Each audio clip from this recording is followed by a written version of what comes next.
But 4 years before the war started, they already gave the military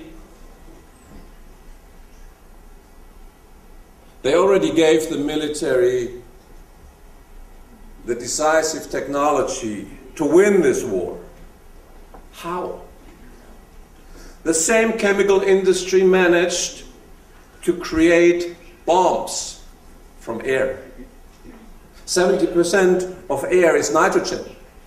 They were able to liquefy nitrogen and putting it into ammonium, which is the basis of gunpowder. So there was unlimited gunpowder made from air.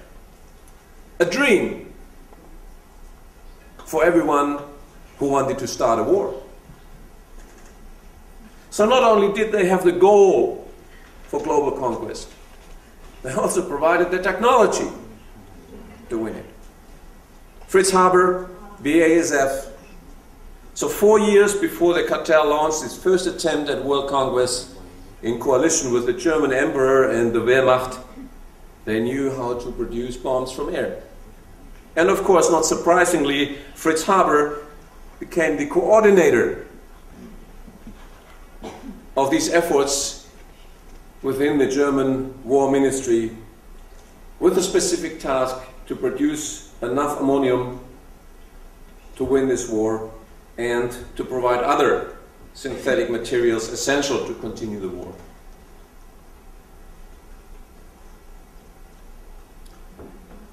We have to state it that clearly. Without BASF, there would have been no World War I. But that was not all. Chemical warfare agents are introduced in that war for the first time. Weapons of mass destruction.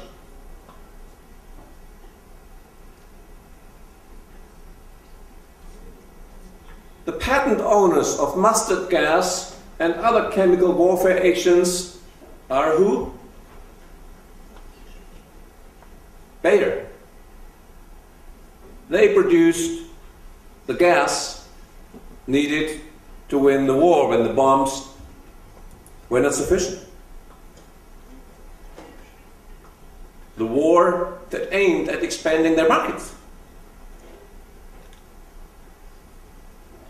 So World War I, in summary, was the first attempt of the chemical cartel at the military conquest of the world to create one single worldwide market for patented chemical and pharmaceutical products. More than 16 million soldiers and civilians died. More than 20 million were wounded in the first global conquest war of the chemical cartel. This was the price that mankind 100 years ago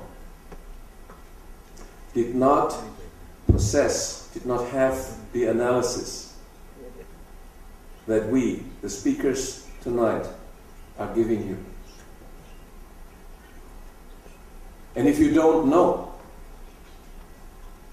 you cannot act.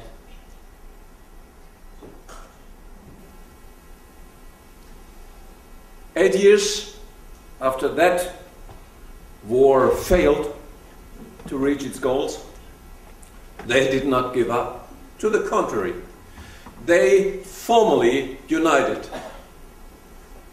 into one company. Bayer, BASF and Hoechst became one company called IG Farben. Company value 11 billion Reichsmark at that time. More than 80,000 employees doing nothing else than expanding this. Chapter 5. The second attempt at world conquest.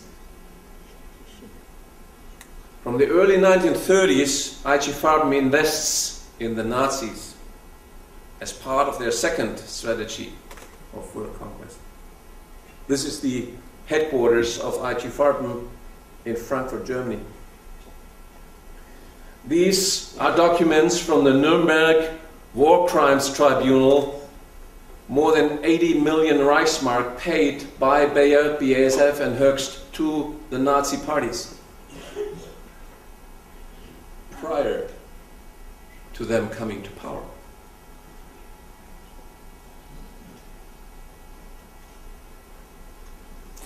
This is a page from a marketing brochure of Bayer from 1936, 3 years before the Nazi cartel coalition invaded Poland. This is North America, South America, Africa, Europe, Asia. You do not need to explain this picture. We've heard about Walter Hallstein and his speech in 1939. So 6 months before they invaded Poland, this guy publicly tells everyone how the future will look, which laws they will impose in Poland, the new laws, economic laws, social laws, administrative laws, patent laws, and as you've heard, the blood and honor laws. So it was all planned.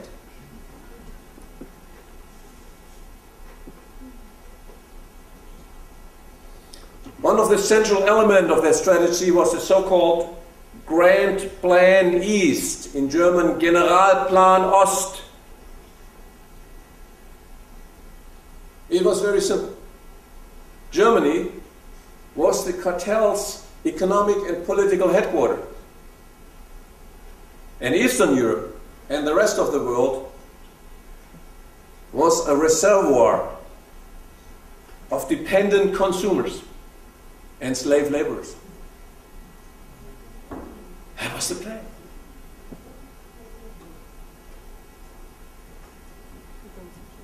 Auschwitz. No coincidence.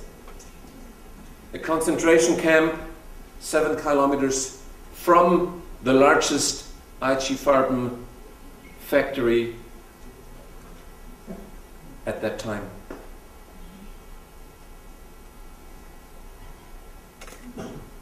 They expanded the concentration camp Auschwitz as a reservoir for the slave labor they needed to build these industrial plants. IG Auschwitz was a 100% subsidiary of IG Farben. We are told the medical experiments conducted on thousands of innocent inmates of the concentration camps were the criminal acts of deviated SS doctors. The Nuremberg War Crime Tribunal records tell us something completely different. This picture is one of the pictures from that trial. It shows ampules injected into concentration camp inmates. And the preparation says what? Bayer. IG Farben Industries. The preparation didn't have a name. It was a code name because it was what? Patented. So these companies, they used the concentration camps as huge human laboratories to test their patented chemicals. In many cases with deadly results. And who owned the patents of the drugs tested? This one here from December 13, 1934, Bayer. What was the substance tested? It was an azo compound. What is an azo compound? You don't need to be a chemist. Look at those two balls, nitrogen and nitrogen. Remember the Lego principle?